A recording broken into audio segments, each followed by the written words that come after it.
from him and serving him with respect and reverence are the most important. So the first 10 items were positive.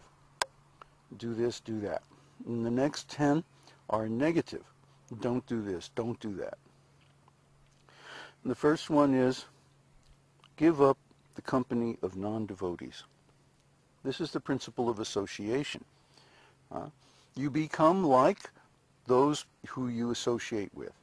If you associate with thieves, you become a thief. If you associate with woman hunters, you become a woman hunter. If you associate with rascals, you become a rascal. But if you associate with devotees, you become a devotee. You become purified. So one should associate with devotees at all times, not with non-devotees, or minimize. When it says association, it means we should give them our association, but we should not accept their association. Now, what does that mean? That means we'll accept the association of non-devotees on a devotional platform. If they come to us, if they come to our program, if they come to our community, if they come to our satsang or our classes, and the topic of discussion is some aspect of devotional service, then there's no problem. But if we go to them and the platform of association is material life, then we have a problem. Okay? So devotee minimizes this association by only accepting association with non-devotees when that association is on some kind of a spiritual platform. 2. One should not instruct a person who is not desirous of accepting devotional service. That means we only preach when we have permission. After a while, you get really sensitive to this. When a person is listening, when they're willing to hear from you, then you tell them whatever they want to know about Krishna consciousness. But as soon as that space of hearing closes up, you should be very sensitive to this. As soon as they are no longer willing to hear from you, that's it. You close the conversation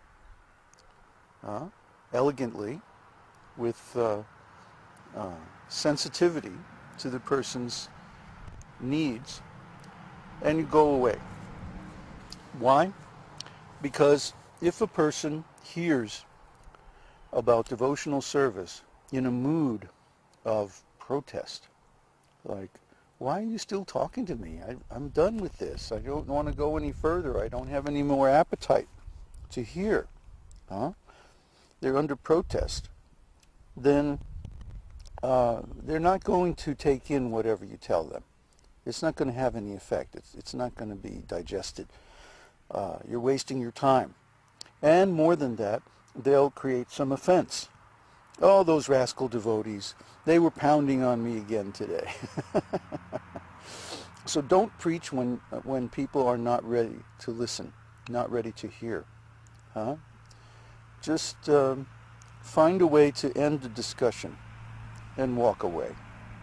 This might be very hard if your ego is identified with being a great devotee or being a great preacher. Oh, I can get anybody to listen to me. But actually, we just create trouble for ourselves, because then people get the impression that we're pushy and that we're insensitive. And it's true.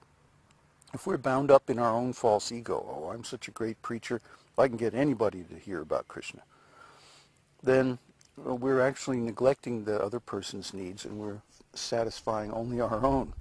Well, what kind of preaching is that? That's not very compassionate. So we should be willing to look at the other person's point of view, and when they want to hear from us, we'll tell them all they want to know. And when they're done, they'll let us know in a subtle way.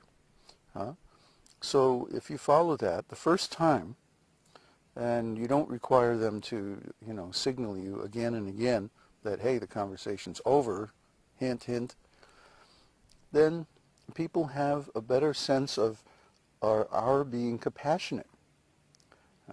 So don't preach to people without permission. And the next one should not be very enthusiastic about constructing costly temples or monasteries, because it's a huge entanglement. You have to raise money to construct it, and then you have to raise money to maintain it.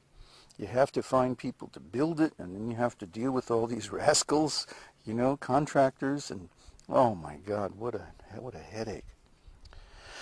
Unfortunately, in this world, people are very gross-minded, and they only recognize a bona fide religion as one which has some kind of monument or some kind of temple or some kind of great building. But actually, in the Vaishnava tradition, our mood has been, let others build the temples. And we just go in and preach. The Vaishnavas, especially the Brahma Sampradaya Vaishnavas, we belong to the Brahma Sampradaya, are great writers. And a writer's mentality is different from a temple builder's mentality. To build a great temple, you have to marshal so many resources, and it's basically a kind of Kshatriya engagement, or at least Vaishya engagement. And we don't want to go there. We want to stay on the Brahminical platform and teach, explain the scriptures, write, and teach students. Keep up the Brahminical standards. And so we don't want to get into that. 4, one should not try to read too many books.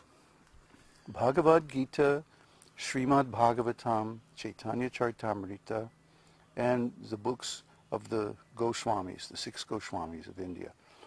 These are our main texts.